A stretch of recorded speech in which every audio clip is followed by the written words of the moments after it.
মৰমৰ ছাত্ৰ-ছাত্ৰীসকল, আজিৰ ভিডিঅ'টোৰ জৰিয়তে ক্লাছ 5ৰ আমি আৰু আমাৰ পৰিৱেশৰ তৃতীয় পাঠ বতৰ তাৰে অনুশীলনীখিনি আলোচনা কৰিম। গতিকে দেৰি নকৰাকৈ বলা আমি আৰম্ভ কৰোঁ। এইটো চোৱা প্ৰথম অনুশীলনী। 1 নম্বৰত দিছে উত্তৰ লিখা। আমাক এই প্ৰশ্নবিলাকৰ উত্তৰ লিখিব দিছে। এই প্ৰশ্নবোৰৰ উত্তৰ কি হ'ব বলা আমি চাওঁ। 1ৰ ক নম্বৰ প্ৰশ্নটোলৈ মন দিয়া। বতৰ বুলিলে কি বুজা? উত্তৰটো হ'ব বিভিন্ন সময়ত আমাৰ বায়ুমণ্ডলৰ অৱস্থাৰ সালসলনি হয়। বায়ুমণ্ডলৰ অৱস্থাৰ সালসলনি হোৱা পৰিস্থিতিকে বতৰ বোলে। এতিয়া আমি এই প্ৰশ্নৰ উত্তৰটো কিতাপত চাম। তোমালোকে এই প্ৰশ্নৰ উত্তৰটো প্ৰথম পেজটোতে পাবা। এইটো চোৱা। ইয়াৰ পৰা ইমানখিনি লিখি পিনে এই পৰিস্থিতিটোকে বতৰ বোলে বুলি লিখি দিবা। এতিয়া আমি খ নম্বৰ প্ৰশ্নটোলৈ মন দিওঁ। ঋতু কেইটা আৰু কি কি? ইয়াৰ উত্তৰটো হ'ব ঋতু 6টা। সেইবোৰ হ'ল গ্ৰীষ্ম, বৰ্ষা, শৰৎ, হেমন্ত, শীত আৰু বসন্ত। এতিয়া আমি কিতাপত চাওঁ। তোমালোকে পেজ নম্বৰ 18 চোৱা। এইটো। ইয়াৰ পৰা ইমানখিনি। এতিয়া গ নম্বৰ প্ৰশ্নটোলৈ মন দিয়া।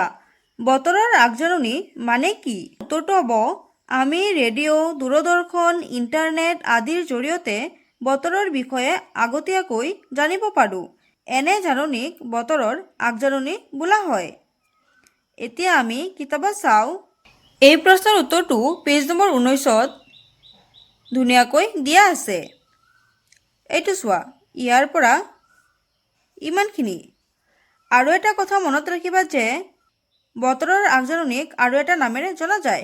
সেইটো হ'ল বতৰৰ আগলি বতৰা। এতিয়া আমি ঘ নম্বৰ প্ৰশ্নটোলৈ মন দিওঁ। বতৰৰ তথ্যপাতি দিয়া তিনিবিধ সঁজুলিৰ নাম। ইয়াৰ উত্তৰটো হ'ব বতৰৰ তথ্যপাতি দিয়া তিনিবিধ সঁজুলিৰ নাম হ'ল থাৰ্মোমিটাৰ, বেৰোমিটাৰ আৰু এনিমোমিটাৰ। এতিয়া আমি কিতাপত চাওঁ। তোমালোকে পেজ নম্বৰ 20 চোৱা। কেইটাই দিয়া আছে।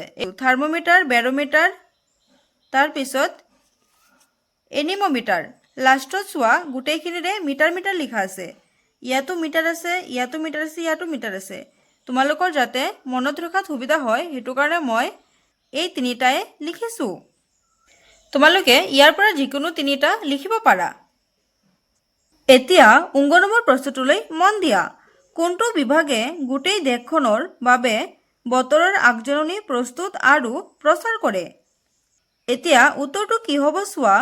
ভাৰত চৰকাৰৰ বতৰ বিজ্ঞান বিভাগে সমগ্ৰ বা গোটেই দেশখনৰ বাবে বতৰৰ আগজাননী প্ৰস্তুত আৰু প্ৰচাৰ কৰে। এতিয়া আমি কিতাপত চাওঁ। তোমালোকে পেজ নম্বৰ 21ৰ এই বক্সটো দেখিছানে? এই বক্সটোতে পাবা। ইয়াৰ পৰা ইমানখিনি। এতিয়া 2 নম্বৰ প্ৰশ্নটোলৈ মন দিয়া। ক অংশৰ লগত খ অংশ মিলোৱা। এইখিনি আমাক মিলাব দিছে। ক অংশ আৰু খ অংশ। ক অংশত চোৱা। বায়ুৰ উষ্ণতা। এইটো হ'ব থাৰ্মোমিটাৰ।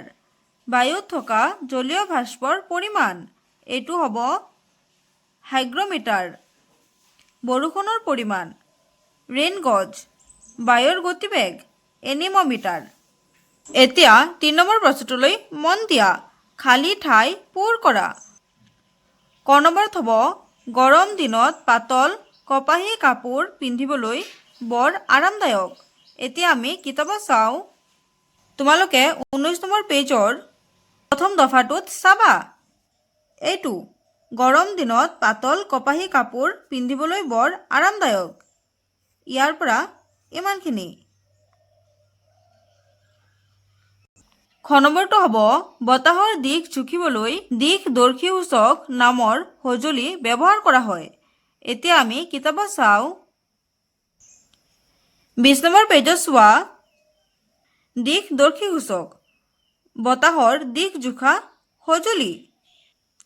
উত্তৰটো হ'ব এইটো। গ নম্বৰত হ'ব বায়ুমোজা বতাহৰ গতিবেগ আৰু দিশ নিৰ্ণয় কৰিবলৈ ব্যৱহাৰ কৰা হয়। এইটো আমি কিতাপত চাম।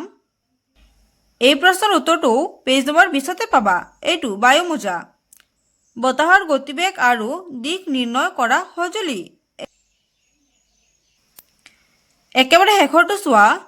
ধুমুহা আহিলে আকাশত বিজুলী ঢেৰেকনি মাৰে আৰু মেঘেও গাজে।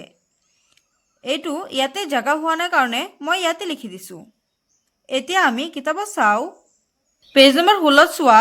বৰষুণৰ লগত কেতিয়াবা বিজুলী ঢেৰেকনি আদিও মাৰিব পাৰে। এইটো হ'ব। 4 নম্বৰ প্ৰশ্নটোলৈ মন দিয়া।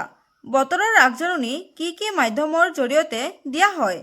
উত্তৰটো হ'ব ৰেডিঅ', দূৰদৰ্শন, বাতৰি কাকত আৰু ইণ্টাৰনেটৰ জৰিয়তে বতৰৰ আগজাননী দিয়া হয়। এতিয়া আমি কিতাপত চাওঁ। এই প্ৰশ্নৰ উত্তৰটো তোমালোকে পেজ নম্বৰ 21তে পাবা। এইটো চোৱা। ইয়াৰ পৰা ইমানখিনি। এতিয়া 5 নম্বৰ প্ৰশ্নটোলৈ মন দিয়া। চমু টোকা লিখা। ক নম্বৰত দিছে ৰেইন গজ, খ নম্বৰত কৃত্ৰিম উপগ্ৰহ, তাৰপিছত বতৰ বিজ্ঞান কেন্দ্ৰ, তাৰপিছত খৰাং বতৰ, তাৰপিছত ফৰকাল বতৰ। তোমালোকে চমু টোকাবোৰ কেনেকৈ লিখিবা চোৱা। ক নম্বৰ চমু টোকাটো চোৱা। ৰেইন গজ। ৰেইন গজ হৈছে বৰষুণৰ পৰিমাণ জুখিবলৈ ব্যৱহাৰ কৰা এবিধ সঁজুলি। এই সঁজুলিবিধ মুকলি ঠাইত ৰখা হয় যাতে বৰষুণৰ সঠিক পৰিমাণ জুখিব পাৰি। খ নম্বৰটো চোৱা। কৃত্ৰিম উপগ্ৰহ। কৃত্ৰিম উপগ্ৰহসমূহ পৃথিৱীৰ চাৰিওফালে ঘূৰি থাকে আৰু তাত থকা কেমেৰাৰে বায়ুমণ্ডলত থকা ডাৱৰৰ আৱৰণ, বতাহৰ দিশ, বেগ আদিৰ স্পষ্ট ছবি পৃথিৱীত থকা বতৰ বিজ্ঞান কেন্দ্ৰলৈ পঠিয়ায়, যাৰ ফলত বতৰ বিজ্ঞান কেন্দ্ৰই বতৰৰ আগজাননী প্ৰস্তুত কৰিব পাৰে। নম্বৰটো চোৱা। বতৰ বিজ্ঞান কেন্দ্ৰ। বতৰ বিজ্ঞান কেন্দ্ৰই বিভিন্ন সঁজুলি ব্যৱহাৰ কৰি বতৰৰ আগজাননী প্ৰস্তুত আৰু প্ৰচাৰ কৰে। ৰেডিঅ', দূৰদৰ্শন, বাতৰি কাকত আৰু ইণ্টাৰনেটৰ জৰিয়তে বতৰ বিজ্ঞান কেন্দ্ৰই বতৰৰ আগজাননী দিয়ে। তোমালোকে বহীত ধুনীয়াকৈ লিখি ল'বা, কাৰণ এই চমু টোকাবিলাকৰ বিষয়ে কিতাপত ইমান ধুনীয়াকৈ দিয়া নাই। এতিয়া ঘ নম্বৰটো চোৱা। খৰাং বতৰ। কেতিয়াবা বহুদিন ধৰি বৰষুণ নহ'ব পাৰে। দীৰ্ঘদিন ধৰি বৰষুণৰ অভাৱত বতৰ শুকান হৈ পৰে। ঠায়ে ঠায়ে মাটিত চিয়াল ফাট মেলে। এনে বতৰক খৰাং বতৰ বা শুকান বতৰ বুলি কোৱা হয়। খৰাং বতৰক আকৌ শুকান বতৰ বুলিও কোৱা হয়। তোমালোকে এইটো মনত ৰাখিবা। এতিয়া আমি কিতাপত চাওঁ। পেজ নম্বৰ 17 চোৱা। এই প্ৰশ্নৰ উত্তৰটো ধুনীয়াকৈ দিয়া আছে। এইটো ইয়াৰ পৰা ইমানখিনি। এতিয়া অংক নম্বৰ চমু টোকাটো চোৱা। ফৰকাল বতৰ। যেতিয়া আকাশত ডাৱৰ নাথাকে তেতিয়া আকাশখন ফৰকাল হৈ থাকে। সাধাৰণতে পুৱা আৰু আবেলি বতৰ অলপ ঠাণ্ডা থাকে যদিও দুপৰীয়া তুলনামূলকভাৱে গৰম বেছি হয়। এনেকুৱা বতৰ হৈছে ফৰকাল বতৰ। তোমালোকে কিতাপৰ কোনটো পেজৰ পৰা লিখিবা চোৱা। পেজ নম্বৰ 16 চোৱা। এইটো ইয়াৰ পৰা ইমানখিনি। এতিয়া 6 নম্বৰ প্ৰশ্নটোলৈ মন দিয়া। বতৰ অনুযায়ী আমাৰ সাজপাৰ কেনেধৰণৰ হ'ব লাগে লিখা। উত্তৰটো হ'ব বতৰৰ লগত মিলাই সাজপাৰ পৰিধান কৰাটো ভাল। গৰমৰ দিনত পাতল কপাহী কাপোৰ আৰু ঠাণ্ডাৰ দিনত উমাল গৰম কাপোৰ পিন্ধিব লাগে। এতিয়া আমি কিতাপত চাওঁ। পেজ নম্বৰ 19ত এই প্ৰশ্নৰ উত্তৰটো ভালদৰে দিয়া আছে। প্ৰথমতে তোমালোকে ইয়াৰ পৰা ইমানখিনি লিখিবা, তাৰপিছত ইয়াৰ পৰা ইমানখিনি। এতিয়া 7 নম্বৰ প্ৰশ্নটোলৈ মন দিয়া। কি কি কামত বতৰৰ আগজাননীয়ে সহায় কৰে? উত্তৰটো হ'ব বতৰৰ আগজাননীয়ে খেতিয়ক, জাহাজৰ নাবিক, বৈমানিক বা বিমান চালক, সাগৰত মাছ মৰা মাছমৰীয়া, পৰ্বতাৰোহণকাৰী আদি ব্যক্তিসকলক তেওঁলোকৰ কামৰ পৰিকল্পনা কৰাত সহায় কৰে। এতিয়া আমি কিতাপত চাওঁ। তোমালোকে পেজ নম্বৰ 21ত চোৱা। এইটো ইয়াৰ পৰা ইমানখিনি। এতিয়া একেবাৰে শেষৰ প্ৰশ্ন অৰ্থাৎ 8 নম্বৰ প্ৰশ্নটোলৈ মন দিয়া। বতৰৰ উপাদানকেইটাৰ নাম কি কি? উত্তৰটো হ'ব বতৰৰ উপাদানবোৰ হৈছে বা বতৰৰ উপাদানকেইটাৰ নাম হ'ল বায়ুৰ উষ্ণতা, জলীয় বাষ্পৰ পৰিমাণ, বতাহ, বৰষুণ, ধুমুহা, গাজনি, বতাহৰ দিশ আৰু বেগ আদি। এতিয়া আমি কিতাপত চাওঁ। পেজ নম্বৰ 18 চোৱা। ইয়াৰ পৰা ইমানখিনি। তো মৰমৰ ছাত্ৰ ছাত্ৰীসকল, আজিৰ ভিডিঅ'টো ইমানে আছিল। যদি ভিডিঅ'টো ভাল লাগে তেনেহ'লে লাইক কৰিবা, শ্বেয়াৰ কৰিবা আৰু যদি মোৰ চেনেলটোত প্ৰথম তেনেহ'লে ছাবস্ক্ৰাইব কৰিবা। ধন্যবাদ।